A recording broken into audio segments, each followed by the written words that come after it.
Dude, I've been mixing his pool Jeice with Burter, and I can't stop!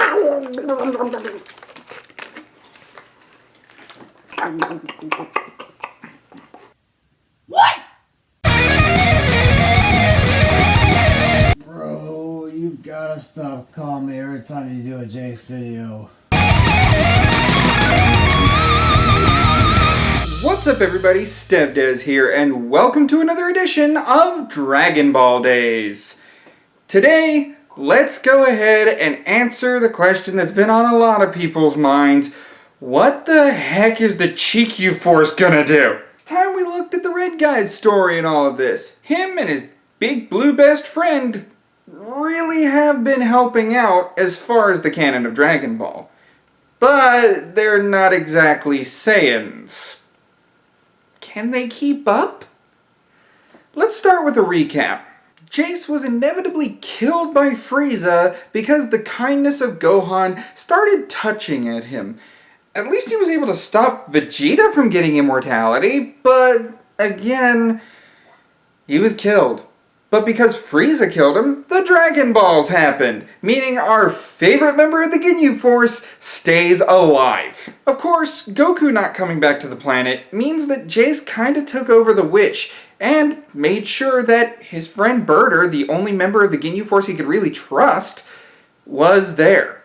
I mean, Captain Ginyu would kill soldiers left and right if they didn't meet his credentials, so I think that was a safe call, Jeice. But, thanks to your vote, another safe call was Burter joining Jeice, allowing them to form the Chikyu Force. Chikyu being Japanese for Earth. Last time, we also looked at what might have happened against your Burter vote if Burter decided to go into space. So, let's do that here. Jeez, Schmidt, what the heck was that about?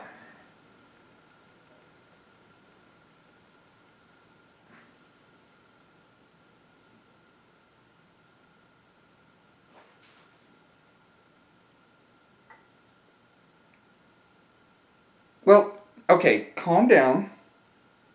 I'll let them know what I was thinking. Happy? No problem, buddy. It's the season. Just take a chill pill.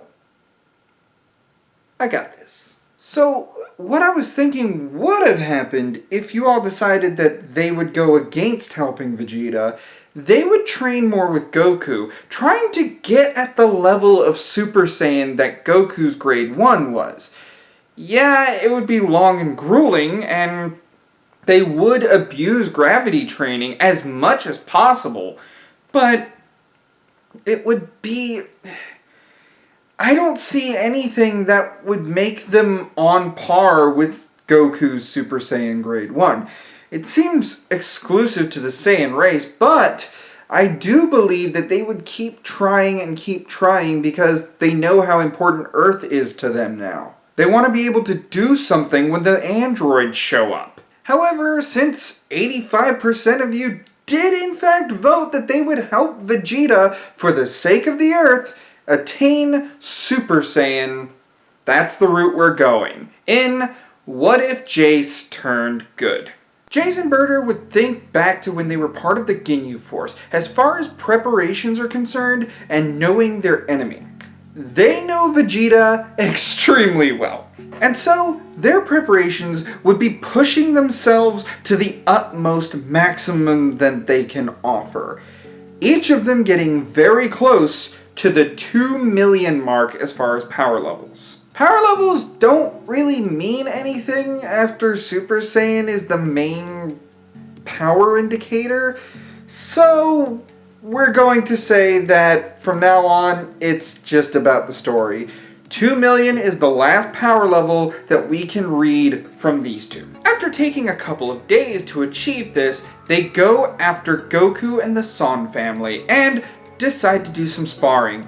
But they request that Goku turns into a Super Saiyan to really test them, to see how ready they are. Goku's Super Saiyan Grade 1 is 120 million, and logic would dictate it would be more than that following Yardrat. Yeah, they don't really hold a candle. They're maybe able to get a couple of hits in because Goku lets them, but Goku is able to take them out in a few hits. It's not a long sparring session. However, Goku does praise them. It's stronger than any Earthling he could ever think would get that high, so why not? Good job, you two. You're definitely going to be ready. So, what's your plan? That's when they have to have a serious talk about Super Saiyan. They need all the details they can, including the details from part 2 that I mentioned, as far as how the transformation works. So, all Goku can tell him is basically what he told him before. He got really angry, it came out. The 4th day is about supplies. They go to Korin's tower, tell him what they're planning in order to save the Earth from these androids, and Korin agrees, supplying each of them with 3 senzu beans. They're going to need an instant heal if Vegeta decides to go for the death blow. And so they use the last 3 days just to train and relax a bit, try to get their minds clear of anything having to do with agitating Vegeta too early. They don't want to do that. They want Vegeta to understand that they're doing this for Earth. Besides, since the Spice Boys, Burter and Jeice are definitely coming up as far as their power levels are concerned. After that week, they're ready to put their plan into action, and Vegeta is in fact training at a harsh gravity.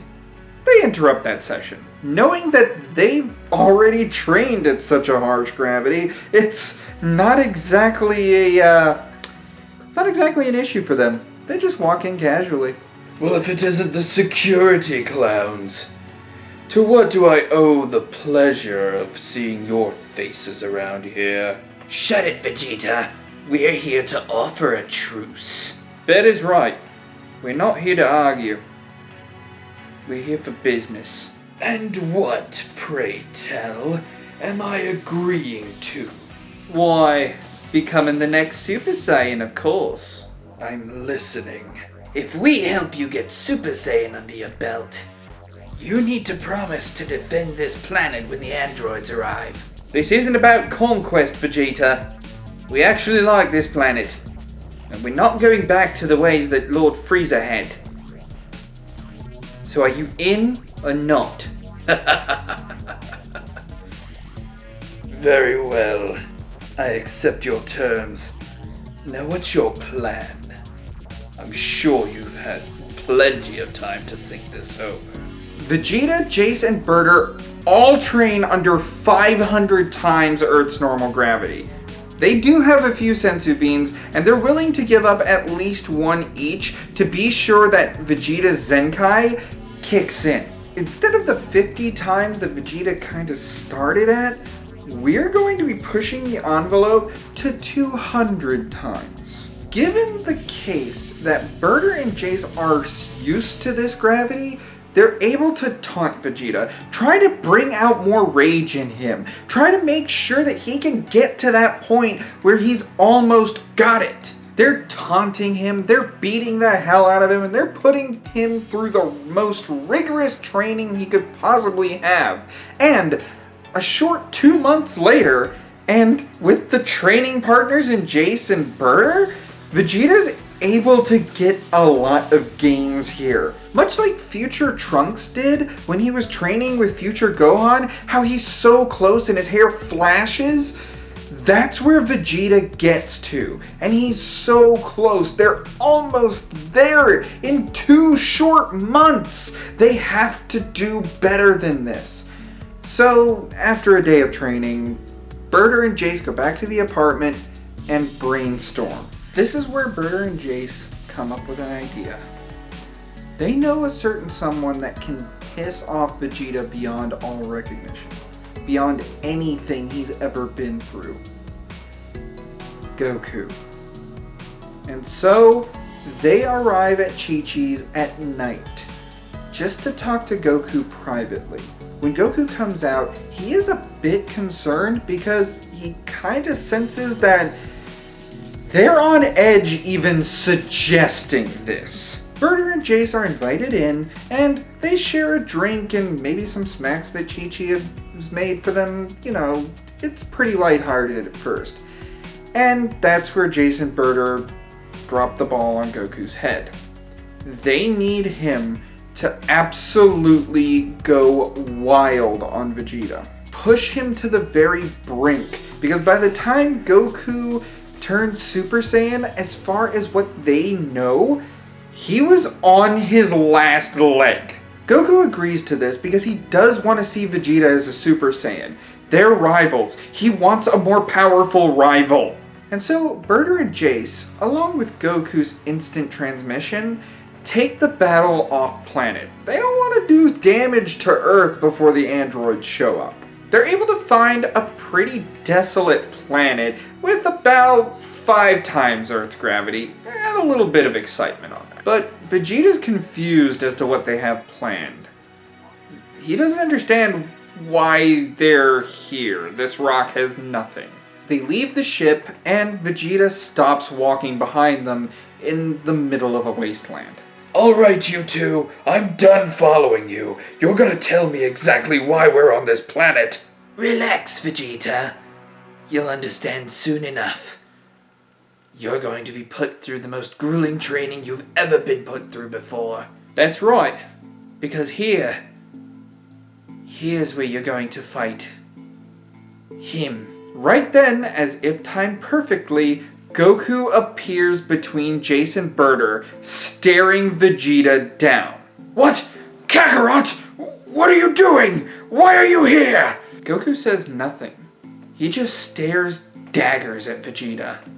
And then, with a loud yell, he turns into a Super Saiyan right in front of the prince.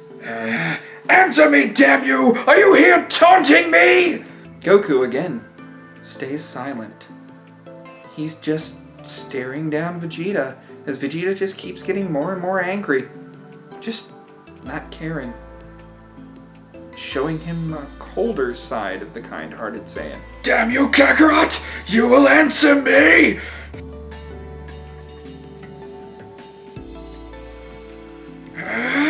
Answer me! With a vicious Gallic gun launched, Burter and Jeice are just able to get out of the way, and Goku just appears next to Vegeta, taunting him, pushing him, with a vicious flurry of strikes that don't end up landing. Burter and Jeice are shocked that he still hasn't gone Super Saiyan. This raid should have worked.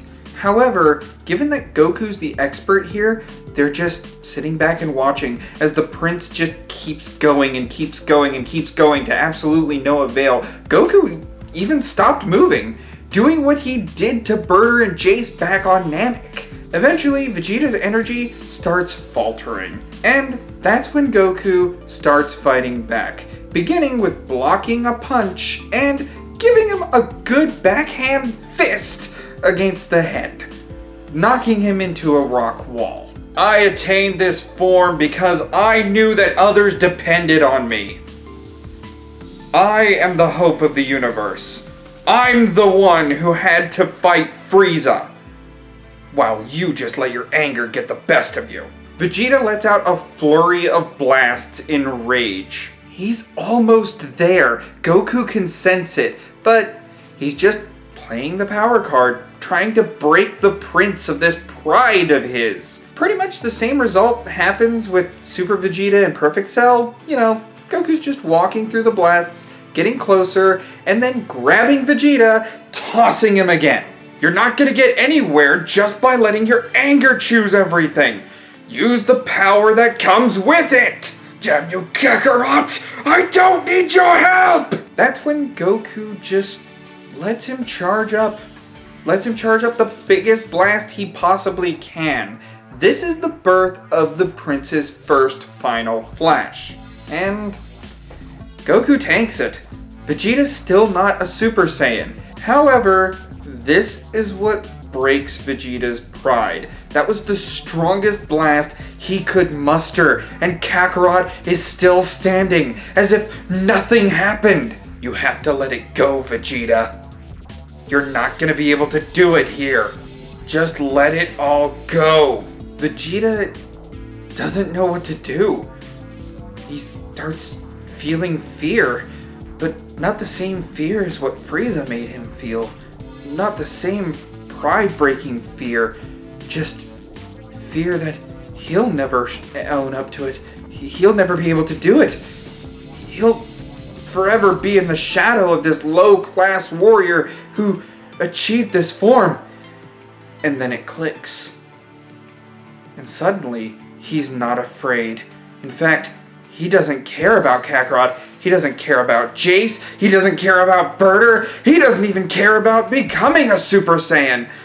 And that is when he finally gets pushed over the edge. And with one roaring yell, Vegeta turns into a Super Saiyan right in front of Goku, Burter, and Jeice. Burter and Jeice are giving themselves a high five, fist bump. They did it! They were able to get Vegeta to turn into a Super Saiyan. And now he's going absolutely ballistic, causing a fight between the two Super Saiyans. Eventually, though, Vegeta's beaten half to death, and he does pass out before Goku is done. That's when they all get on the ship, they all fly back, and await the android menace. I know that this part didn't exactly cover a whole lot, but considering these two, I needed to make an exception for this part. I needed to be sure that Jeice and Burter would stay relevant. So, this I'm going to ask you. What is their main goal for the future? Now that Vegeta has Super Saiyan roughly 3 months before the androids show up, what is their end goal? What are they after? Leave your comment below because I want to hear what you all want to happen for part 4 whenever I get around to it. So what do you all think is going to happen? You tell me in the comments below. Let's all brainstorm this because when this part comes back in 2020, I want it to cover a lot. For more what-ifs in the realm of video gaming and Dragon Ball alike, such as if Dragon Ball Z's biggest bad was a good, go ahead and hit that subscribe button. Like the video if you enjoyed it, and as always, I'll see you in the next one. Ciao. This is so nasty. This is nasty. This is a public service announcement at the end of the video.